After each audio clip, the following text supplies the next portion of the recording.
The guys behind the From Corner to Corner podcast are diving deep into Montgomery County High School sports with the Community Trust Bank Coaches Corner. Join us as we talk local high school athletics with your local coaches. Whether you're a student athlete or a screaming fan, this is the place to turn to get the inside scoop before the next big game. And now it's time for the show with Sean Kiper, Neil Payne, Adam Muncy, and Wes Crouch.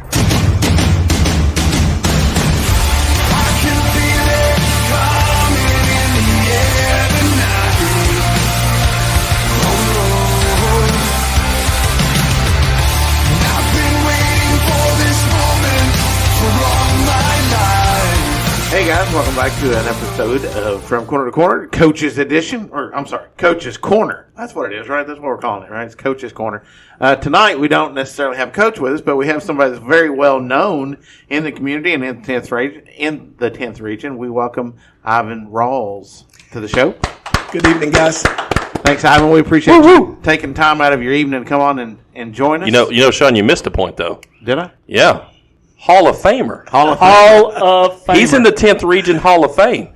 That's something that the other four of us sitting at the table can't say. Yes. Sean, I'm just like you. For what? I didn't do anything. I talked about the athletes, the student athletes, and but they were the talent. Yeah, they were the talent. You know, and I'm thankful for them. Yeah. To be able to cover them over these years. But yeah, I appreciate they nominated me and they inducted me. It was, gosh, it's been a while ago now. I was going to say, what year did that take place? I think it's 2008, maybe. Wow. Yeah, so it's still been a little while. You get a nice little jacket for that, like the NFL. Man, hey, I did the Ocho Cinco. I had to get my own. Right. Put some tape on the back of it. You know, that's basically what it amounted to. You should walk in the gym in a Ric Flair robe every time it just says Hall of Famer on the back. Well, hey, let's not go wrestling because you're gonna make me go way back. Because I know you guys started the corner to corner thing with the wrestling, and you know I'd be more like Mr. Wonderful, Paul Orndorff, or something with the you do have a Mr. Wonderful physique. When you walked in, I noticed that. I was like, is this Bobby Valentine? Junkyard Dog, baby. You know, Neil is an old school guy. I love old school wrestling. Yeah. So you get to work every week during football, because you do football as well. Football and basketball with a local legend himself and Dan Manley. How is that? It's been great. You know, Dan's been doing it, 50 years plus. I think he started when he was like 14 years old. Wow. Calling games locally, and you know he's called games all over the state. And you know his recall, and I give him a hard time. He can recall a game that was played in 1965 better than he can a game that was played 5 years ago. Sometimes it's crazy. It's uncanny how he can do that. Mind works. Yeah, well, you know, in the boys state tournament, of course.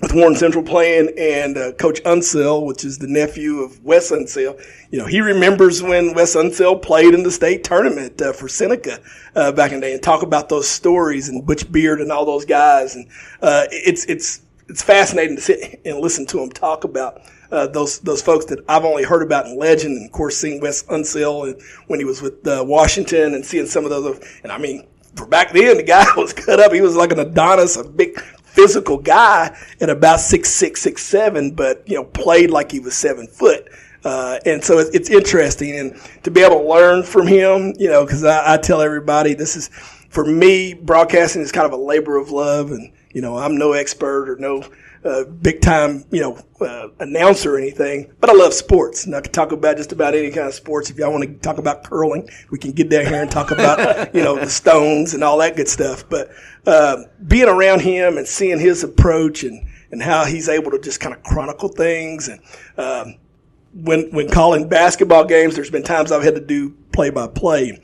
He's got his own little scoring system, and me just learning that and how he was able to do it and not miss any action out on the floor. It's great.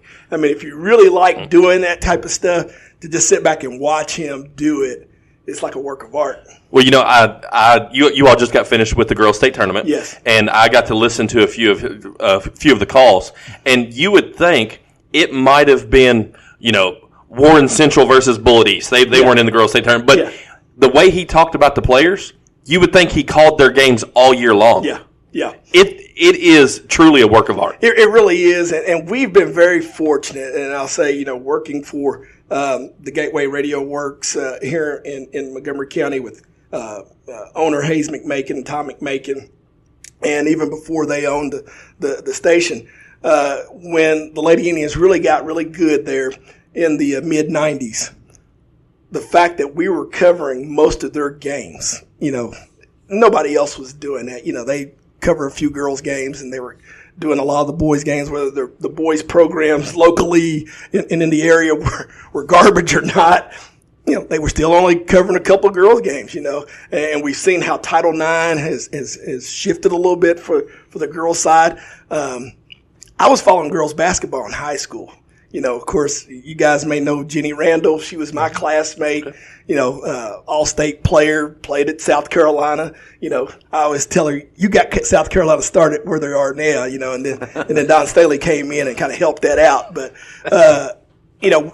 Coach Mike Kendrick, he used to bring some of us guys in to practice against the girls, because he knew we were bigger, faster, and stronger in a lot of respects. And it made them have to, be sure with the ball and give the ball fakes to get the pass through and be able to help defend a lot better. So when they were going against girls, it made them that much better. And so I go all the way back to that and how we've moved forward, and we got to see the Beth Weiss and the Harmony Kings and the Whitney Lees and the Danica Coxes. And then they handed that off to the Maggie Pruitts and the Mackenzie Lees and so on and so forth. And then the Macy Spences. And it's just been a fascinating ride for me. And that's why I tell people I've been so endeared to girls basketball here, because it was like family to me back then. And I loved, Coach Bart Rising with the boys and helped with them for a period of time. But I actually coached with Glenn Conyers, the girls, back in 2000. And that was a fun season to just see it from his perspective. And that was the one year I kind of stepped away from the radio to help him, because he needed somebody to assist him. And it was a great time for us back then. And I feel indebted to that program. So, if you noticed, I didn't do the boys' state tournament, right? And I never do hardly, unless Montgomery County is going to be in it. One, I can't take away that much time from my real job, but two, I always want to make sure that I'm giving back to the girls' program, because that was what endeared me first. Right. And Mike Kendrick brought me in just like I was one of their own. I mean, I could have been their Joanna man. I could have had on my jersey and my wig and got out there and played whatever. But yeah, I've been very passionate about it. And when, I was coaching and we were going to the summer leagues and stuff, and that's when I really got to see all these other fascinating female student athletes around the state, and have galvanized a lot of friendships on the girls' side of things. But we take it really to heart, and like I said, I'm not any kind of a professional. I don't claim to be, not ESPN worthy or Fox Sports worthy or anything like that. I think you and Skip could have a good battle. I would tried my darndest to keep up with him, but I just love that community, the coaching community. Being an old athlete myself, you understand those bonds that are created. We all want to win. Don't get me wrong. Nobody likes losing. But that's kind of where it started, and learning from Dan has been a big part of that, and having fun. And that's, and you guys have that natural, rapport, and I think that's, that's kind of what our mindset is with this. Neil and I started this podcast. They were the first two listeners that we had. For a long time, the only two listeners we had. But sadly, he's not lying. I was going to say, that's not a lie at all. Love the loyalty. But they were our number one supporters the entire time. And there were times that we got down and we're like, man, do we really want to keep doing this? Because it was, it's a lot of work. Yeah, it is. And they were very supportive of us. And then just we kind of made that decision that wrestling wasn't going to be the path, so we made the switch over to sports. Immediately quadrupled our listens because like Neil kind of had the point. Like, look, 5% of our friends are wrestling fans, but 90% are sports fans. Yes, and we're all big sports buffs. We play fantasy sports. We're all. sports is my life. I mean, that's what we talk about. Yeah.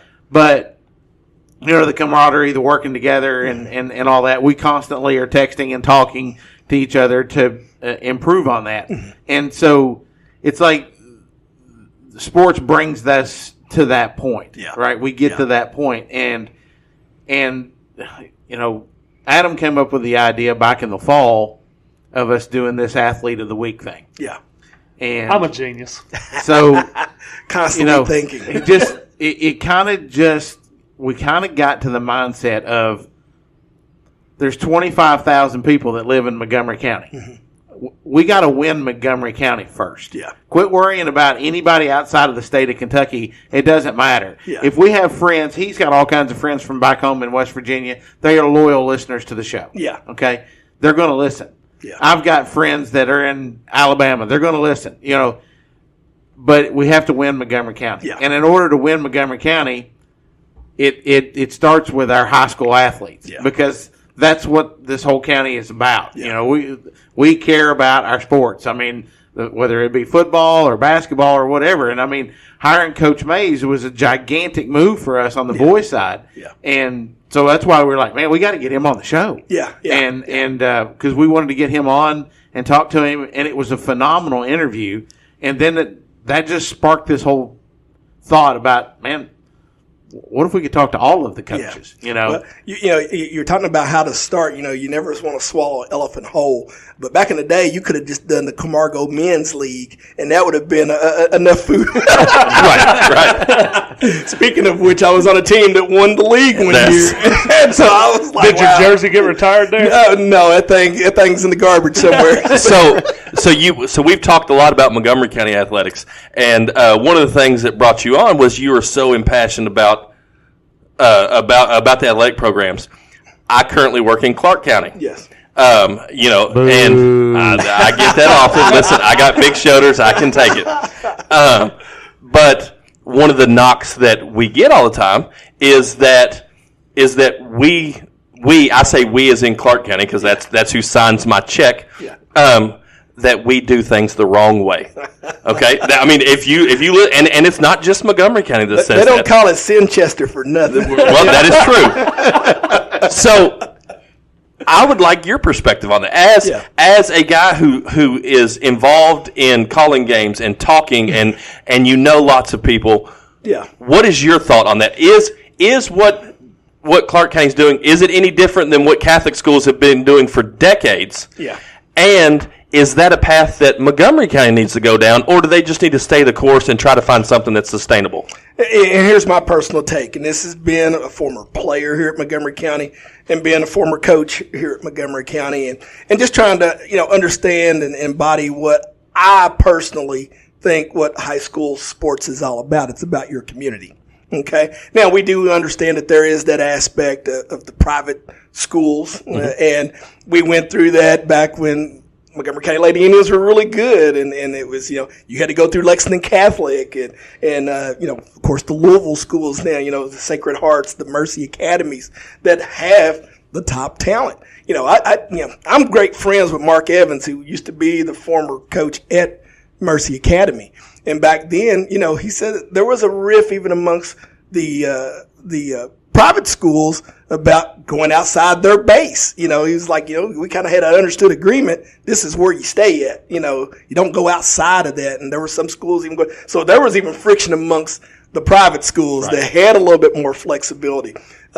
Chris Souter, who's now at South Laurel, was at Mercer County. And he talked about when Catholic came and got Anera Sickles. And he says, they just came down and just basically gave her an academic scholarship. He goes, okay. And this was the year that when me and Chris really became good friends. We were in a summer league. And he goes, see that young lady over there? That's Anera's younger sister. She's a better student. They didn't come and get her. And so it was like you were going for a specific reason. And, when you look at the bylaws of the KHSAA, they talk about moves and things like that should be for a bona fide reason and things like that. And it's kind of gotten away from that. And I always tell people, because, it's like, oh, well, kids should be able to play where they want to. Yeah, they should be able to want to. And as a parent, not me being a parent, I'm not a parent, but as a parent, I would want what's best for my son or daughter as far as academically first. Okay. Now, when you go into private school, you're probably going to have the resources, you're going to get a little bit better attention and things of that nature. But the athletic portion is going to be secondary, because how often, is that student athlete going to excel enough to where they even get a chance to go to the next level or ultimately the professional level? It's very minute. Okay. And we know that wherever you go and play, doesn't matter. You could blow a knee out or have some major injury, and then what are you going to have to fall back on at any point in time in your life? So I always say put that first, because if you're going to move and you're going to do these types of things, understand the holistic piece of this. I said, because should it really matter who you play high school sports for? We know these kids that are talented enough, and some that maybe even aren't, are still playing at AAU. That's where they're going to get seen now. Yeah, right. That's where the coaches are. These college coaches don't have time to travel all over, the state, the country for that matter, to go and see these kids at their high school. Okay. Right. So I call bull garbage when it comes to that. So, but to that point, if you're a college coach, are you going to go watch? Let's take Montgomery County for instance. Are you going to watch a Hayden Barrier and a Allie Dillon play against Bourbon County? And it's not knocking Bourbon; they're just down right now. I get it. Are you going to go watch them play Bourbon, or are you going to go to AAU circuit in Cincinnati and watch them play against the best? Against the best of the best, and because here's the other take I take on this too. You guys remember Whitney Creech from a few years ago at Jenkins, right? Scoring about 50 points a contest. She could have went to Letcher Central and nobody would have said anything, because they're like, oh, you're a little old Jenkins, you don't have a chance. And I'm sure she wanted to play in a Sweet 16 and do all those type of things. But she stayed at Jenkins, went on to Western Kentucky, had a serviceable career at Western Kentucky. And because she stayed at Jenkins, one of her teammates got an opportunity to go and play college basketball.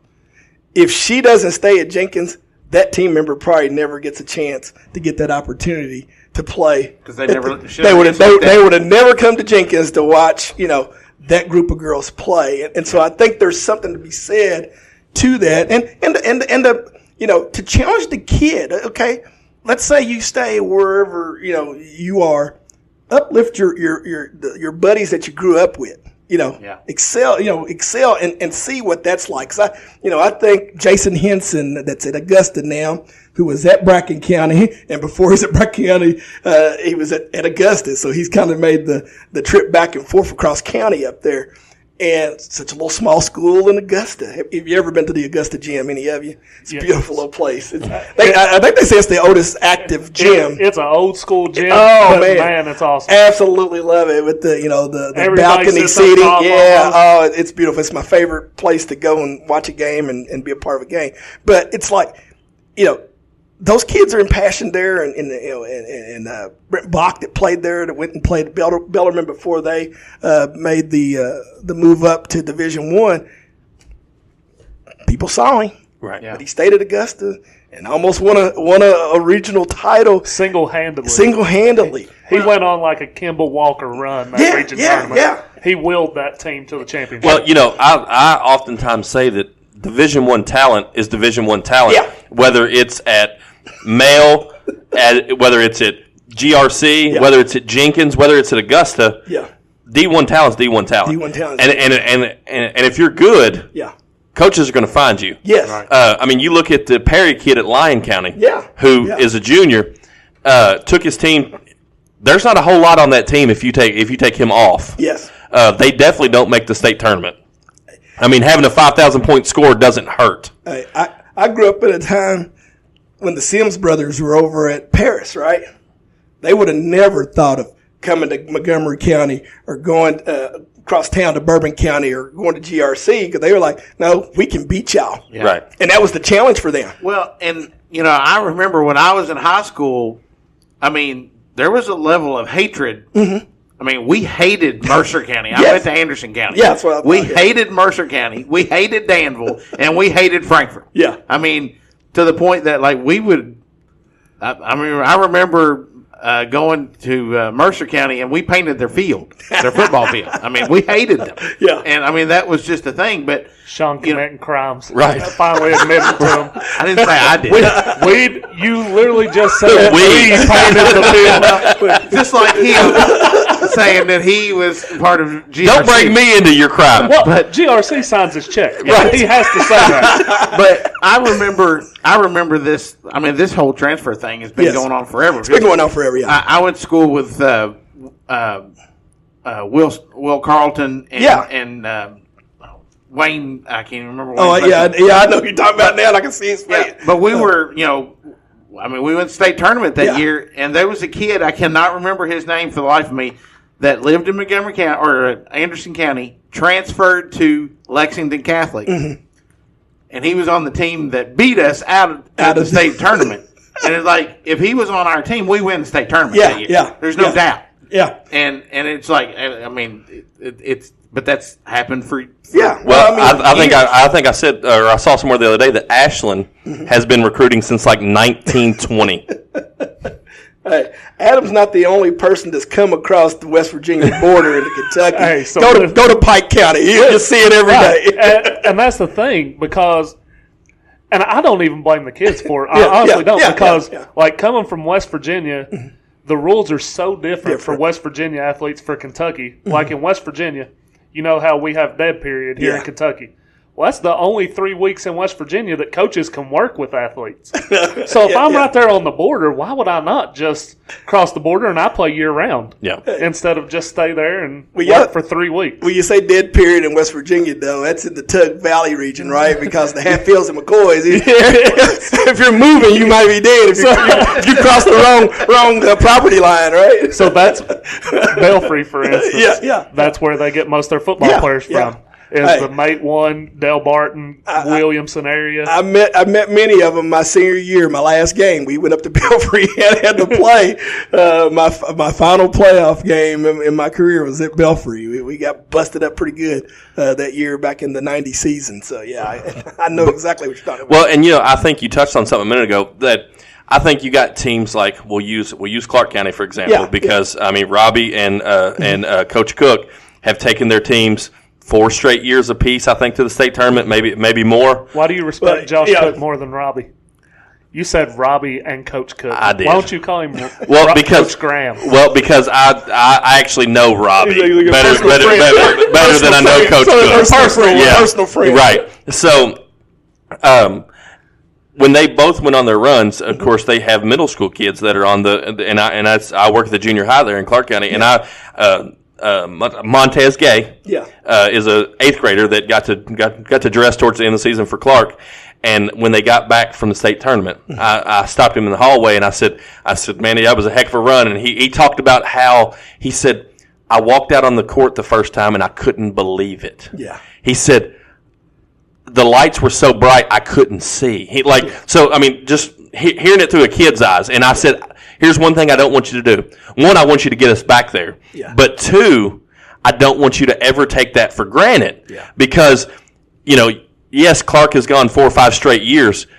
That's a hard thing to do to go to the state tournament. And there are players that play their entire career and never make it. Yeah. You got to go as an 8th grader. Yeah. But I say all that to say I'm from Marion County. So I remember in 1993, a bunch of dudes named Anthony Epps, Elton Scott, and Derek English took us on a ride that I will never forget. Yeah. I mean, I was a little feller. I was about 8, 9, but they took us on a ride that I'll never forget. Yeah. And they were all homegrown kids. Yeah. And that's like with the Lady Indians basketball. They had a 4-year run and a 5-year run and a 3-year run, to amass those 12 regional titles. And, I kind of got greedy. I was kind of like, man, they're making this old hat. We going every year. And then, just 1 year you'd be out and you're like, oh man, and then 2 years you'd be out and you're like, oh. And now you're to the point now, you're like, will we ever make it back? And it is so fleeting, because like I said, Montgomery County's boys, in the late 80s, early 90s, they had some really solid teams that never made it. Yep. And you thought maybe, they had enough talent. And that goes back to my rant that I was telling you about. Is like we had one coach for 20 years in Bart Risen. And to my knowledge, he was never pressured by parents, being upset because, my kid didn't get to play this many minutes, or my kid didn't make the team, or, I can't believe he only won 15 games this year, and trying to, usher him out on the next bus out of town. It was kind of like he had earned that, and he had worked the program so that it would be competitive year in and year out. And that was when Mason County was really good. Yep. Bourbon County had some really good teams. Harrison County had some, and then you looked around and all those coaches had been there for a period of time. You don't see that much anymore. Well, we don't give them the opportunity anymore. We don't. We're talking. You've talked about you're seeing these kids come up. You've watched them for years and years and years, and like one of the things that we've talked about is you have the comparison of some schools bring in some out of towners, and then you've got the homegrown talent. And to me, being able to grow up with your teammates and work through that is something that's special, right? Yeah. It's like if our girls manage to climb the mountain and surpass GRC next year, they're going to appreciate that a lot because they've been beat time after time after time by GRC, and they're like, it's like that buildup that you finally get over that mountain. Yeah. Right? Yeah. So one of the reasons why we wanted to have you on the show is exactly this topic. Yeah. Right? Yeah. In the regional finals, Montgomery County played GRC, and there's been this back and forth for the last several years about the argument that Montgomery County's homegrown. We don't go looking for help other places. And GRC may not be that way. Yeah. And so you had a little bit of a rant on the radio. Yeah. And that's why Wes wanted to bring you on the show. So tell us a little bit about that. The rant revolved around, again, that whole subject, I guess. And my intent was not necessarily to throw shade at a program. Because, being a coach, I understand. Players are going to show up on your doorstep from time to time. There's nothing you can do about that, especially if it's legit. Right. And that's my whole argument. Yeah. Like Robbie Graham, Coach Graham is not twisting these girls' arms. Yeah. Because winning is your best recruiting tool that you can have. It is. If you're winning, you're going to Rupp every year. You're not having to beg people to come to it. And it is so true. And my thing was more or less with the parents and understanding that, I tell people this all the time. I could go down to Alabama right now, and Nick Saban's not going to get me to the pros. I don't care how good of a coach he is. Right. He's not going to get me to the pros. So what is your expectation as a parent when you say, okay, well, I'm going to take my kid to said program and then I'm in a better situation. They want to come and play for me. This is not like college where, maybe they're trying to prep your skill set to get you to the pro level, whether it's the NBA across the seas or whatever. But, at the high school level, as Neil was saying, either you're that type of talent or you're not, right. And I go back to Trayvon Faulkner. That was at Mercer County back a few years ago. Played for Coach Cook back then, and I'm always constantly looking at what makes a D1 athlete. And I remember back a few years ago, Northern Kentucky was playing Texas Tech in the NCAAs. I can't remember what round it was, maybe in round 32. I think they had both gotten out of the first round or whatever. But they were playing, and I looked out there at the body types. Texas Tech's a Power 5 conference. The Horizon League wasn't.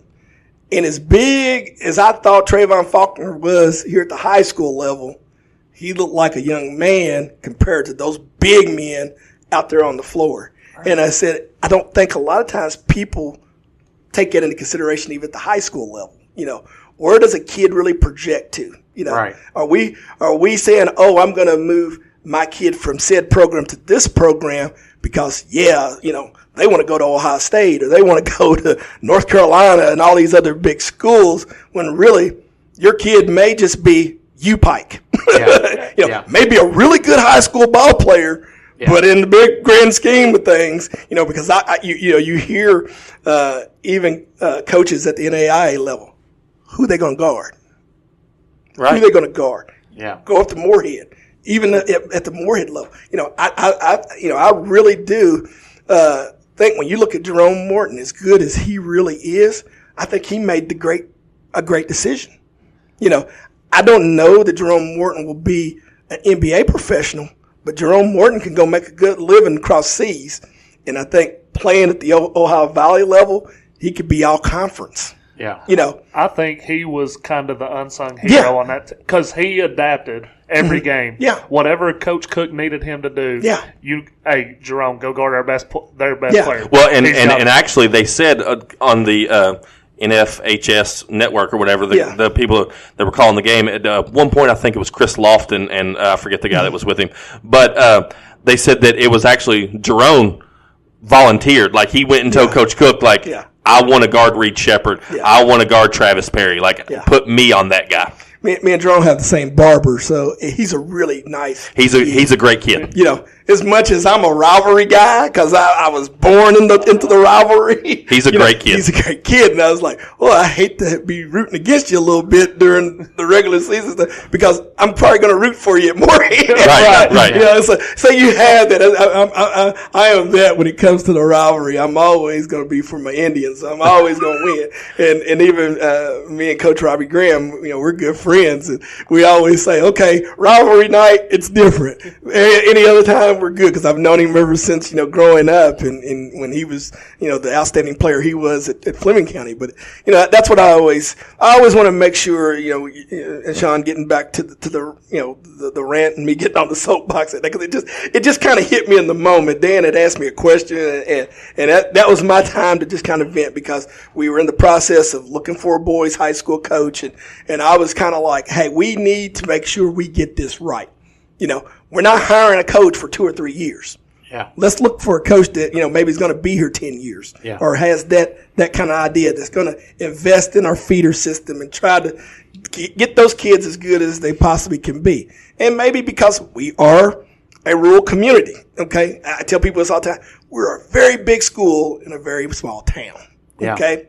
And even though it's a one school community and you think you got all these, we don't have kids, walking through the door like they do at Mail or Manual or Bryan Station and places like it, just because of the population base compared to the urban areas. So let's just make sure they're maximizing the abilities that we have. Yep. I can get behind it. And talking to Coach Mays, he kind of touched on that. He talked about how many kids were in the high school and how many kids are in the middle school and being able, he's like, with as many people as we have, there's no reason we don't have a freshman team. Yeah. So I think a lot of times it just comes to a game plan and a vision. Yeah. And I think he has both of those. Yeah. And I think, if you listen to the show, you heard me joking around asking him if he's going to beat Warren Central in the finals next year. But I honestly believe that I think we made the right hire. Just I don't know the guy from other than the hour we talked to him. Yeah.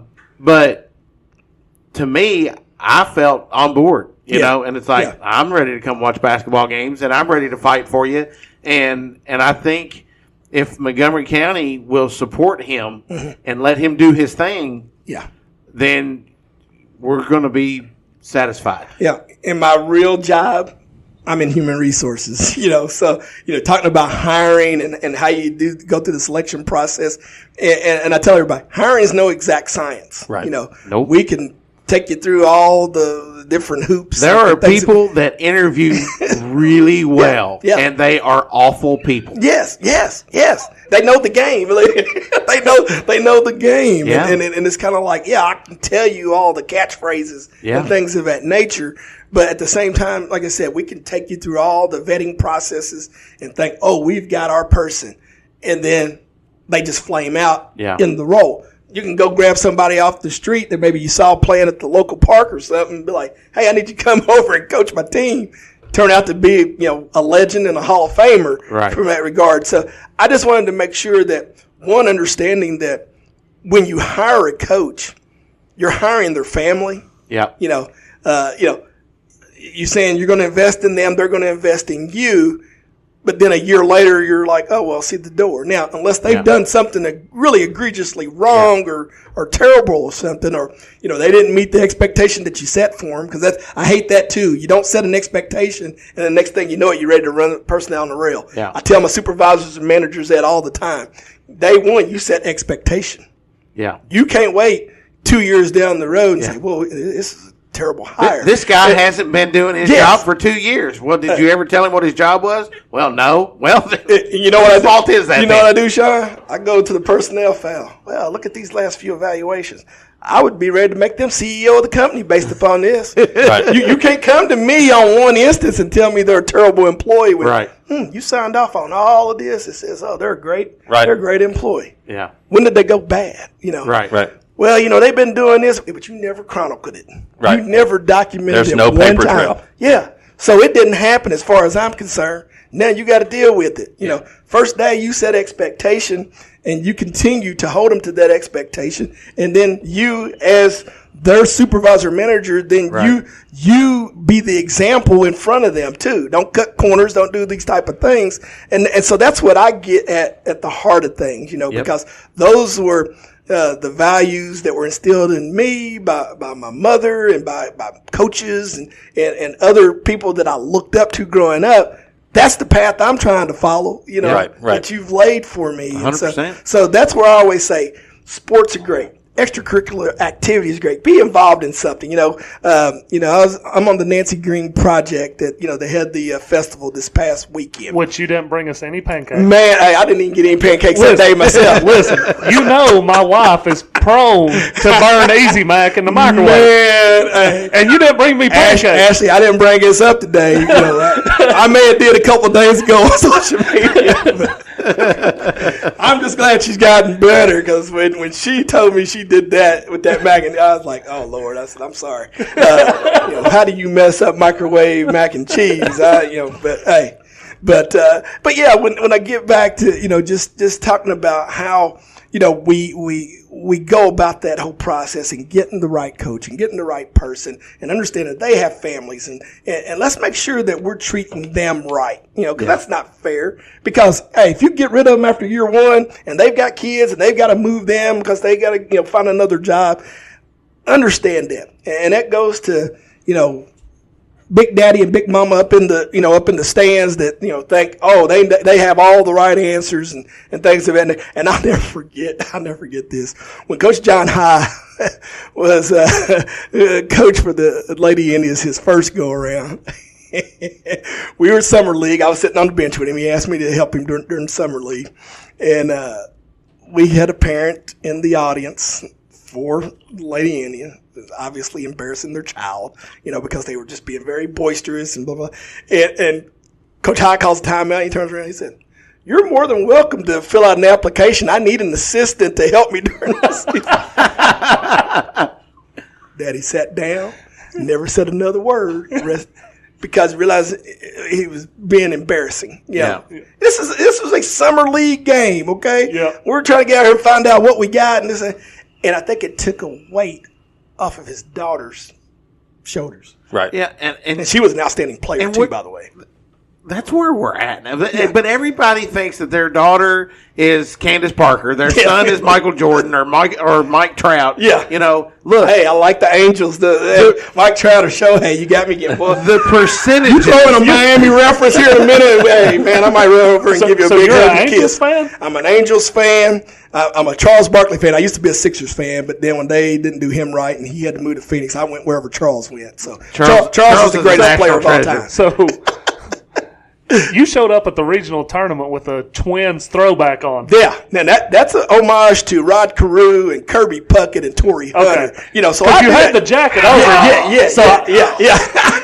You know what I'm saying? You had the jacket over, so I didn't know which player it was. It's the big one. Yeah, there's no number. It's just the Twins and the Powder Blues from the 80s, and I am. Hey, I've got a Reds Johnny Bench also. And that just made Dan Manley feel good. But Dan Manley, he doesn't like the powder blue Twins. He goes, oh, that red and blue is terrible. Well, he didn't realize that the Montgomery County Indians are wearing that same. I saw you color on Twitter mention about Dan not liking the powder blue. Oh, he can't stand it. And at first, when he said it, I said, "Oh, you just don't like it because the Cardinals wore the powder blue. You know how the Reds fans and Cardinal fans don't get along." And I said, just because the Reds didn't do it doesn't mean it wasn't a great thing. I said, I loved all the powder blue. I love the old Brewers uniforms, Toronto. I love all those ones that wore the powder blue. But I am an Angels fan. And if I got time here real quick, I'll tell you how I became an Angels fan. Absolutely. When we were younger, kids in my neighborhood, we played this little game. You remember you had the little Coleco handheld games and stuff? We would play those, and we would take rosters of real teams and play an actual 9-inning game and keep stats and do all those types of things.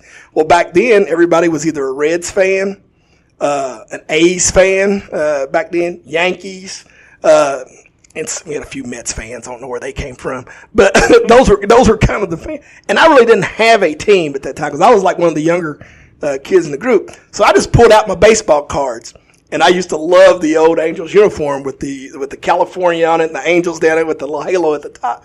I said, I think I'll take this team right here. And that was when Rod Carew was on the team, and then of course Reggie Jackson came, and then Wally Joyner came, and I was that's sealed the deal for me.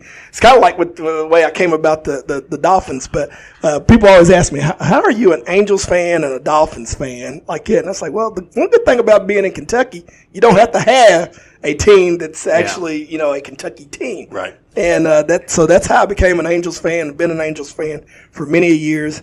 We just can't get no pitching right now. We got the offensive power. We just got to get some pitching. Right. But Shohei can't do it all. He can't do it all. Even though he's trying. Oh man, he can't pitch every day. Man, I got to get up a GoFundMe or something to keep him after this year because my bold prediction this year was that he gets traded before the end of the season. Oh, don't do that to me, Sean. Yeah. I don't want him to, but he's going to be a $600 million baseball player. So you touched on something a minute ago, and we can get towards wrapping up here shortly. But you talked about Bart Rison being there 20 years. Yes. You talked about Coach K, Jim Boeheim, Tom Izzo. They were all 40-plus year guys. Yeah. And then we have a guy like Coach O, Ed Ogeron at LSU. 2 years after winning a national title, he's out. Gone are the days that people get double-digit years at a school. Yeah. And so that's collegiately, it's professionally, definitely, it's been that way for a long time, and collegiately, and it's coming down to the high school. Yeah. Is that something that even your small rural schools are going to continue doing? Or, will we ever see a guy be at a place for 10 years? Well, and here's the question. Do you want Grandma's mac and cheese or do you want Ashley Muncy's microwave mac and cheese? You want Grandma's. Every day you want Grandma's. And that's the thing. And are you willing to be patient to get Grandma's mac and cheese? I always remembered, those big family events and Grandma's mac and cheese and that nice little burnt crust on the top, and you take that spoon down, and that's what I wanted. Yeah, you I just didn't want burnt mac and cheese in the microwave. It's just like you want the crispy cheese part. Yeah. So I think maybe we are gone, at least for now. Sometimes they say things go full circle sometimes, and maybe we'll be back in bell-bottom jeans and button-fly collars again. I don't know, but yeah, I don't know. And right now, I think we're in a quick hit society right now. Well, and I asked that because we mentioned that Montgomery can't get over the Clark bubble in terms of girls basketball. Yeah, we all agree on this show that Dustin High is doing a great job. Excellent job. But at some point, if we're not careful, this culture that we've built, even though he's doing a great job with the talent he has, is it going to continue to be enough? And when you're talking about Dustin High, and he's a personal friend of mine, and he does a great job. He does a great job, and this is what I say again in my work life. He's created relationships with those young ladies. They love him. When Jenny Robinson was the coach there, you could tell those players loved her. Yep. And that spoke volumes because when players know you care about them, they would do virtually anything. Especially female athletes. Yes, absolutely. And if you've ever coached guys and you coach girls, there's a difference. There is a difference. I could say something to get you guys pumped up and you'll run through that wall. Say the same thing to a viewer. They're like, now why should I be running through that wall? Right. They're going to ask questions. Right. So you got to really understand they're taking in every word you said. Yeah. Guys, they just feeling the moment. Right. Yeah. And so you got to make sure that you understand them and how you're treating them and what you're asking for them. As long as you're being fair to everybody and you're being consistent with that message, it's going to work out. And that's the one thing I look for in coaches more than anything. Goes far above X's and O's. What are the values you're instilling in them? Yeah. And that's the one thing I can say about definitely for the girls program here at Montgomery County over the years, of the service element that it seems like the coaches get, where they have them doing things in the community and giving back and understanding there's a bigger purpose out there other than the joy you bring to us, on Tuesday and Friday nights a lot of times over the years. Well, and I mean, real quick, Sean, I don't want anybody that's listening to think that I was knocking Dustin High at all. I think he's doing a great job. He's doing a great job. But with the culture that we've built in society, especially sports coaches, I hope that we look up in 15 years and Dustin High if he still wants to do it, and he's still there. Yeah. But it just makes you wonder with the society we've built, and it turns into a "what have you done for me lately?" Yeah. If we will be able, and it goes back to that word you used, and I liked it, sustainability. Are we going to let our coach be sustainable? Because we may not win all the games, but we're producing good. Right. Quality people that have right values and right morals, and that starts with being involved in a positive program. Absolutely, and I think that's that is the life lesson that's being learned here. Those are things that these kids are going to take with them far beyond their playing days, and I think that's what I always want to make sure. And that was the genesis of my rant is that let's put things in perspective here. Love your child. Want the best for your child. But then also understand the whole dynamic. Don't just look at it from one little small aspect that at the end of the day is going to be very insignificant in the bigger picture. Right. I've seen many, many, many athletes walking the streets in Montgomery County and other places. It's like, wow, boy, they was an outstanding high school ball player. Yeah. But then, what else did they do in their life? We don't want to get to the mindset that that we can't maintain a coach and we're just going to turn them out because we're not happy. Sometimes it takes an effort, and with Coach Mays, it kind of looks like we're going to have to start a from ground up type deal. Yeah, but you also have to think about it. Look, this is me personally. I'll take losing in the regional finals every year over a 5-22 record. Right? Yeah. I mean, at least we're competing and getting to that point, because there's a lot of schools that don't even make it to the regional tournament, let alone make it to the regional finals. Just like we learned in the movie Little Giants. There you go. One time. All it takes is one time down Cherry Hill. That's all it takes is one time. A Little Giants reference has come into this. Wow, I loved it. We're going to start flapping our arms here in a minute. But you're right. I said, just because I see somebody go down the street in a $100,000 car, I don't have to have one, especially if I can't afford it. If only I can afford a $30,000 car, that's what I need to go get. Right. It's still going to get me where I need to go. Yeah. The $100,000 car, let something go wrong with it, and it's going to cost you that type of money to get it fixed. Okay. Right. Yep. And so I think that's the way we need to be looking at our sports culture, especially at the high school level, because again, how many of those kids are going to go on and do something grandiose in sports? Yeah, right. And the local legend will live forever. Yeah, there you go. Yeah. Absolutely. Much like the 10th Region Hall of Famer. Well, and that's what I was going to say. And Ivan, as we wrap up here, man, we it was a pleasure getting to meet you for the first time. Yeah. I've listened to you on the radio several times. Turned me off a few times too, probably. And I appreciate you coming on and helping us and talking to us. Yeah. And we'd love to have you back on sometime. Anytime, man. I talk sports. It doesn't matter. Yeah. Well, and maybe we'll just we'll bring you on one night and we'll go through the regular podcast with you and just do that. And we can rag on the Dolphins all night long. Before we get off here, I need to know each one of you's best wrestler, famous wrestler, or best wrestling name that you have out there, because I know you guys are big wrestling guys. Well, I mean, if you're talking like big stage, of course it's Ric Flair. Okay, Ric Flair's your guy. All because, right. I mean, he invented swag. Okay, I got you. But if we're talking regional wrestling, it's Tony the Muscle Martin. And wow. If we're regional, I'm going Phantom. Phantom. Okay. Because Phantom, he's always in the shadows. He's always lurking. You never know where he's going to attack you. Could be at Shoney's in Elizabethtown. Could be somewhere up in Indiana. Right. But I'd say national. Stone Cold. Stone Cold's your guy. All right. Well, when I was a kid, it was the Ultimate Warrior. Ultimate Warrior. Yeah, all right. Now, I'm a big Cody Rhodes fan. I don't even know who he is. Is that Dusty's boy? Dusty's boy. Okay, Dusty's baby boy. I was about to say, because when you said Ric Flair and his swag, I saw a video here recently, Magnum TA and Dusty Rhodes, and they had on their big fur coats.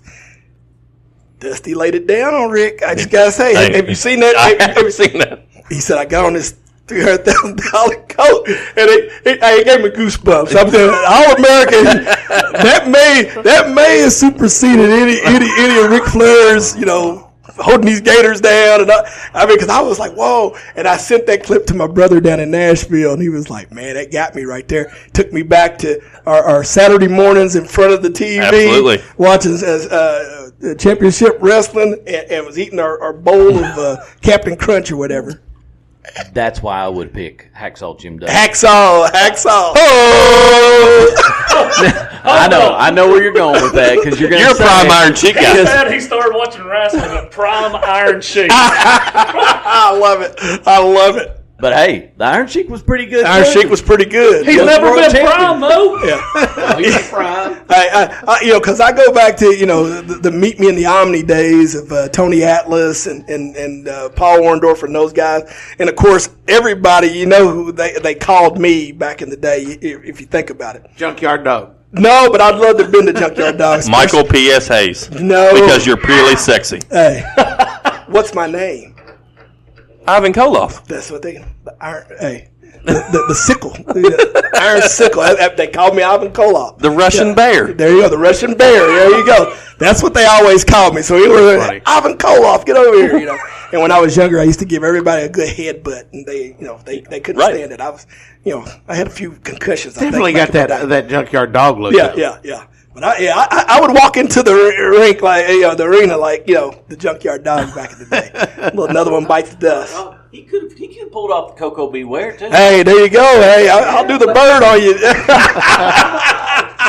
But yeah, I had to get your all's take on the wrestling because I'm an old school wrestler. I probably make it up to about the Stone Cold era, and I don't keep up with it as much anymore. But those are my childhood memories of listening to Lance Russell and Dave Brown. Lance Russell is one of the greatest of all time. And those memories right there is what built this podcast. There you go. We started on the basis of wrestling, and that's what we talked about. So everything we do, Ivan, as you know, sports, wrestling, life is all built off emotion. There you go. So that's kind of the take that anything we talk about, we try to just garner as much emotion. Yeah. And as Sean said, we're trying to win Montgomery County. Yeah. What's the easiest way to build to win Montgomery County and build a fan base? Yeah. Get emotion. You get emotion by bringing people like yourself on here that are emotional and passionate and love this county and love the athletics. So we really appreciate you coming on and talking to us today. I appreciate y'all having me and all the games you all made with Coach Mays. You probably lost them this week on this episode. No. Hey, I'm already told people Ivan is our guest and they're excited. Yeah. So I appreciate it, guys, though, and continued success, you guys, with this. And like I said, I've listened to a couple of your podcasts and appreciate what you guys are trying to do here and trying to get your foothold in this market. Best of luck to you. So how'd you like? I'll end on this. How'd you like it when my daughter managed to name drop us on your show that morning? I liked that. It's like maybe embedded in there and say, hey, now when you get in there, you got to drop this a couple times. Adam, said, forever the promoter. I told the guys. I said, well, hey, Caitlin's going to be on the show with Ivan Ralls, and Adam goes, well, she's got to mention the show. There you go. And I told her, and she goes, well, I don't know how I'm going to do that. And then when you ask her, what do you like to do in your free time? There you go. Softball. Hey, got it. Got it. Knocked it out. another part. She did a great job. It's always fun. I always tell people what we try to do with Sports Extra, is just to get to know the kids. We talk to the coaches a little bit and find out how the season's going, blah, blah, blah.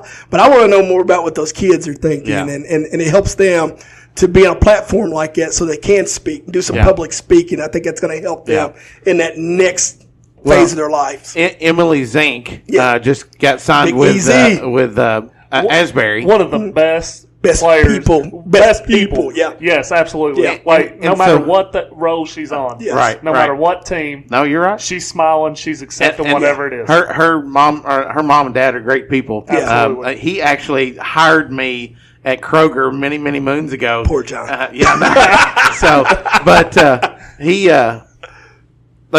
She was one of our athletes of the week. Yes, I saw that. Yeah, and he commented on there how much that meant to them, and we were like, that's why we do. That's the why. It is, and that's what we're trying to do. I absolutely love it, and like to see those kids, especially some of the kids that I've never gotten a chance to interact with much, because with basketball and football, I'm around them a lot more. I get to know them a lot more, but then it's those other sports. I had archery on. Getting to meet some of those kids. I'll have bass fishing in the coming weeks. Getting to meet some of those kids that I don't normally get to see. And I forgot, just real quick, when I was talking about the getting involved in other extracurricular activities and what we did at the festival this past weekend, those kids that are involved in the 4-H culinary program. Yeah. Oh, that was like watching a sporting event. Right. We did like the chopped thing where we gave them certain ingredients they had to incorporate. And to see those kids and to see how they researched the products that they were working with, giving you all the nutritional fact, I was like, wow, we need more kids involved. Now, I like to eat. Right. I love to cook. Right. What I saw out of those kids on Saturday was amazing. I think anybody that was there and saw it got it too. I mean, that was like being at the MCHS arena and watching a packed house, watch those kids perform on that stage for 45 minutes. That's fantastic. Yeah. That's fantastic. Well, once again, Ivan, we appreciate you coming on. That was a fast hour, but that went a lot quicker than me in traffic getting here. I was in traffic for about an hour, and it was a lot worse. Trust me. It was definitely fun, and we definitely look forward to having you back on the show. And guys, we hope you all enjoy this Coach's Corner, and it's something that's coming. We've got some big news coming down the road. And, just hang tight because it's going to be a wild ride. We'll see you guys next week. Stay safe, friends. The Moco Four Horsemen would like to thank you for listening to From Corner to Corner. Be sure to go out and follow us on Twitter, on TikTok, on Facebook, Instagram, and even YouTube. Whatever podcast platform that you listen to us on, be sure to go out and give us a 5-star review. Thanks as always, and we look forward to seeing you next week.